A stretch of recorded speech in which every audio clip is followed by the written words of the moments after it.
fucking weird. So Donald Trump is on CNBC. He's giving this interview. He says, we got to do something about the farmers because he says, we got to have these immigrant farm laborers because people in the inner cities won't do those jobs. What the hell is that supposed to mean? People in the inner cities won't do these jobs. Bro, that's an inside thought, bro.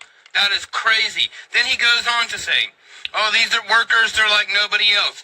I said to one of the farm owners, I said, what if this person gets a bad back? And he said, oh, they don't get a bad back because if they get a bad back, they die. What are you saying, dude? What is that even, what? Sending them back, and then they're schooling, they're learning, they're coming in legally. We have a lot of that going on, but we're taking care of our farmers. We can't let our farmers not have anybody, these people, you can't replace them very easily. People that live in the inner city are not doing that work. They're just not doing that work. And they've tried, we've tried, everybody tried. They don't do it. These people do it naturally.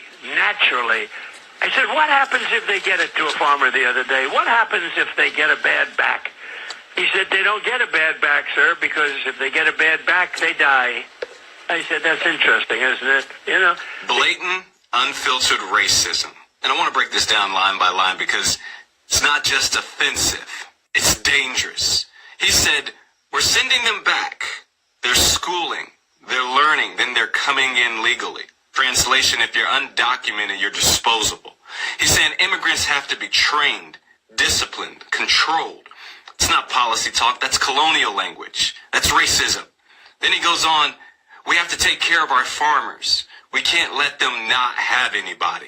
So now immigrants aren't even people. They're labor. They're tools for white farmers.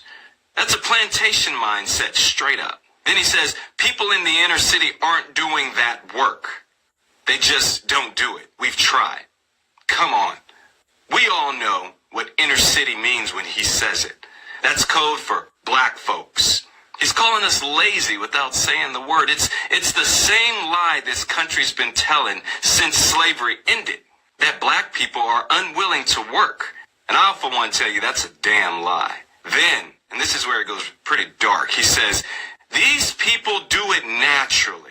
Now he's talking about Latino immigrants, and he's saying they're born for this labor, born for back-breaking work. America has decided it doesn't need all these poor people. So it doesn't need cheap labor, or it doesn't need that much cheap labor. So what are they going to do? They're going to cut health services. They're going to cut Social Security. And a lot of those people are going to die. And that's a pretty conscious decision. D.C., Washington, D.C. is going under federal policing because the prisons are underpopulated. The prisons do not have as many young black men as they thought that they would have, so that they could be receiving the $85,000 per bunk bed to have them. So now Trump is trying to round up as many black people as he can to overpopulate these prisons so that his billionaire people can continue to get more money from the government. All of the prisons here in America are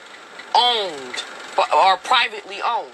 And all of them billionaires a couple weeks ago were just over in Monaco for the Grand Prix.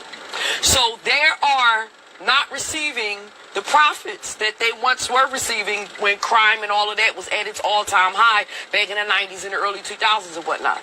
Now our young black men are choosing to take a more positive route.